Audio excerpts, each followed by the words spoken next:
بسم اللہ الرحمن الرحیم۔ ناظرین کرام، نبی کریم صلی اللہ علیہ وسلم کی سیرت طیبہ میں انسان کو ہر پہلو سے رہنمائی ملتی ہے، اور اسی طرح آپ صلی اللہ علیہ وسلم نے فطرت اور ماحول کے تحفظ کے حوالے سے بھی نہایت اہم تعلیمات دی۔ اسلام نہ صرف انسانوں کے ساتھ حسن سلوک اور عدل کی تعلیم دیتا ہے، بلکہ اس دنیا اور اس کی تمام مخلوقات کے ساتھ بھی نرمی، محبت اور انصاف کا حکم دیتا ہے۔ نبی کریم صلی اللہ علیہ وسلم نے اپنے اقوال اور افعال کے ذریعے ہمیں یہ سکھایا کہ فطرت اور ماحولیات کی حفاظت کرنا نہ صرف ایک ذمہ داری ہے، بلکہ یہ اللہ تعالیٰ کی نعمتوں کا شکرانہ بھی ہے۔ جناب رسول اللہ صلی اللہ علیہ وسلم نے پانی کی اہمیت کو اجاگر کیا اور اس کے ضیاع سے بچنے کی تعلیم دی۔ آپ صلی اللہ علیہ وسلم نے وضو کے دوران بھی ضرورت سے زیادہ پانی استعمال کرنے سے منع فرمایا، چاہے کسی ندی یا دریا کے کنارے ہی کیوں نہ ہو۔ حضرت سعد بن ابی وقاص رضی اللہ تعالیٰ عنہ روایت کرتے ہیں کہ نبی کریم صلی اللہ علیہ وسلم نے ارشاد فرمایا، پانی کے استعمال میں اسراف نہ کرو، اگرچہ تم بہتے ہوئے دریا پر ہی ہو۔ ناظرین کرام، یہ تعلیمات ہمیں بتاتی ہیں کہ پانی جیسی قیمتی نعمت کا تحفظ کس قدر ضروری ہے، اور اس کا ضیاع نہ کرنے کا حکم ہمیں روز مرہ زندگی میں اپنا لینا چاہیے۔ نبی کریم صلی اللہ علیہ وسلم نے درختوں کو لگانے اور ان کی حفاظت پر خاص زور دیا۔ آپ نے ارشاد فرمایا، جو مسلمان درخت لگاتا ہے یا فصل اگاتا ہے، پھر اس میں کوئی انسان، جانور یا پرندہ کھاتا ہے، سبحان اللہ، تو وہ اس کے لیے صدقہ بن جاتا ہے۔ ناظرین کرام، اس حدیث سے ظاہر ہوتا ہے کہ نبی کریم صلی اللہ علیہ وسلم نے فطرت اور ماحول کو برقرار رکھنے اور اس کی افزائش کی ترغیب دی، اور درختوں کی افادیت کو صدقہ جاریہ قرار دیا۔ نبی کریم صلی اللہ علیہ وسلم نے نہ صرف انسانوں کے حقوق کا خیال رکھا، بلکہ حیوانات اور پرندوں کے حقوق پر بھی زور دیا۔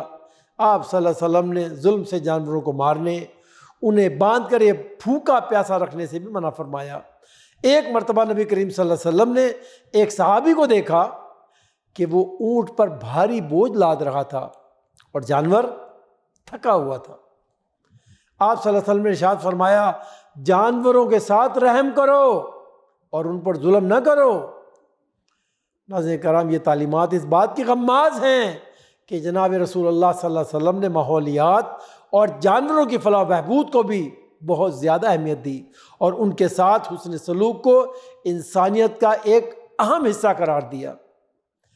نبی کریم صلی اللہ علیہ وسلم نے زمین کے وسائل کو بے جا استعمال کرنے اور انہیں ضائع کرنے سے بھی منع فرمایا۔ آپ صلی اللہ علیہ وسلم نے ہمیشہ اس بات کی تاکید کی کہ اللہ تعالیٰ کی نعمتوں کا شکر ادا کیا جائے اور انہیں فضول خرچی کے بغیر استعمال کیا جائے۔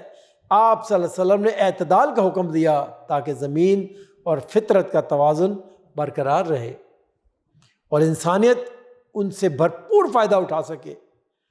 نبی کریم صلی اللہ علیہ وسلم نے یہاں تک کہ جنگ کے دوران بھی ماحولیات کے تحفظ پر زور دیا۔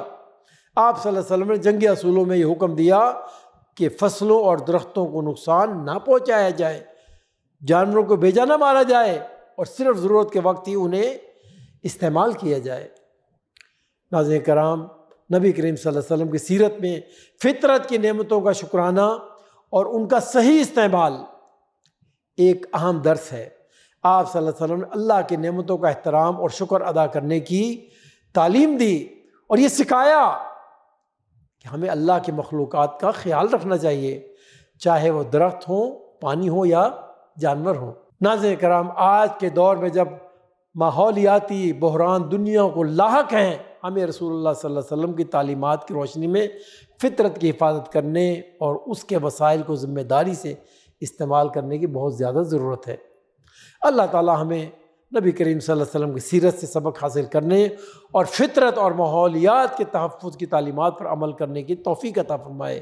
آمین یا رب العالمین، وصلی اللہ علی نبینا محمد۔